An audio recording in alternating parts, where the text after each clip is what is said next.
Let's cross over to speak to Richard Johnson, who is a lecturer in US politics at Queen Mary University in London. Thanks so much for joining us on the programme, Richard. This shooting comes right in the midst of the presidential campaign. Tell us how it's likely to impact things in the run-up to the elections. Well, in one sense, this isn't going to have any direct policy impact. In terms of how the politics of this is read, however, we have to think about this in the backdrop of the last couple of weeks, where there have been perennial questions over Joe Biden's fitness to be president, whether he's up to the job, in contrast with the very dramatic images of the attempted assassination of Donald Trump and Trump's immediate reaction to that of defiance and pumping his fist in the air and shouting fight. And these will be images at a certain contrast that I think will become a part of the narrative of the Republican convention this week in Milwaukee, that basically Trump is strong, he's a fighter, he can't be subdued. Joe Biden is weak, he's not up to it. I think that'll be the general framing of the next few days. And I wanted to get your thoughts on some reaction that we got from a potential vice presidential candidate, J.D. Vance, a senator from Ohio, who blamed this attack on some of the polarising rhetoric that we've seen in this campaign. Give us your thoughts on that. Do you think he's right? I think it's too soon to say what motivated the shooter here. The United States has a long history of assassinations and attempted assassinations, unfortunately, of presidents. 4 US presidents have been assassinated. 3 others had very close calls. Franklin Roosevelt, when he was president-elect in 1932, was in a motorcade, and the person sitting next to him, the mayor of Chicago, was shot. Ronald Reagan was shot in the chest, and there were 2 close-range attacks on Gerald Ford, in addition to the 4 presidents who were killed, Lincoln, Garfield, McKinley, and Kennedy. So unfortunately, this is part of the US history. It's not a new phenomenon. I suppose what is new is that we've gone quite a long time, actually an exceptionally long time, where there hasn't been a near miss or an assassination of a US president.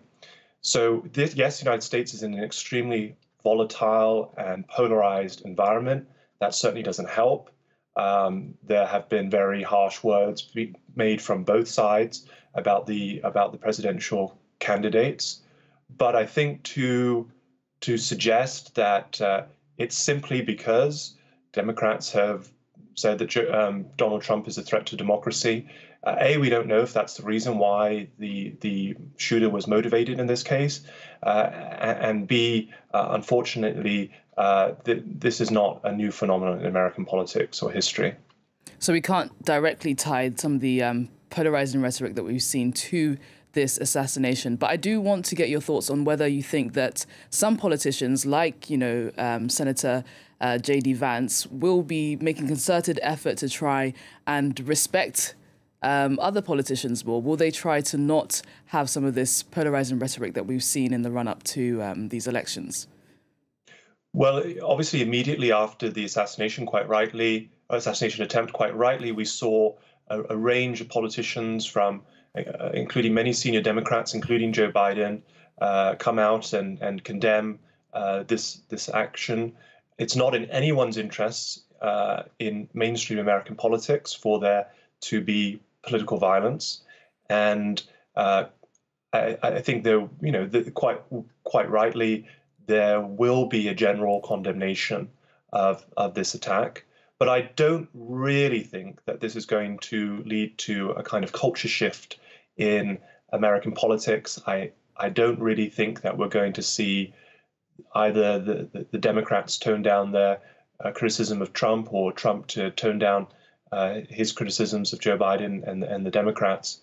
The divisions in American politics are running very deep. American politics is experiencing what we call in political science affective polarization. That is to say that this isn't just about disagreement on policy.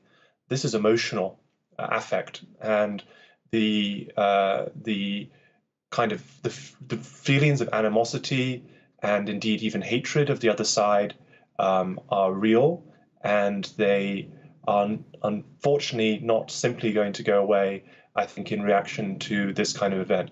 At the same time, I think, again, it's important to say we don't know what the motives of the shooter were. We don't know if he was someone who attacked Trump because he disagreed with Trump's policies or that he viewed Trump as a threat to democracy. This could be someone who was mentally unstable. This could be someone who actually has some other gripe or grievance with Trump. It could be someone who was seeking fame. If we look back at the history of assassination attempts in the United States and assassinations, there are myriad reasons, sometimes quite peculiar reasons why people attempt to kill presidents. The clearest comparison I can think of actually is an assassination attempt of a former president, Theodore Roosevelt, in 1912, when he was shot in the chest as he was going to a rally, but the bullet went through his glasses case and his speech, the papers of his speech, and he carried on going to deliver his speech, and then took two weeks of recuperation. Roosevelt lost that election, but he was a third-party candidate who actually came second in the election, and it was seen as a sign of his strength in that campaign that he went ahead and gave his speech. And I think that that's the closest historical comparison I could make to the way that Trump reacted to the shooting of him in the ear yesterday. Richard Johnson, lecturer in US politics at Queen Mary University in London. Thanks so much for appearing on the programme and for your analysis. Thank you.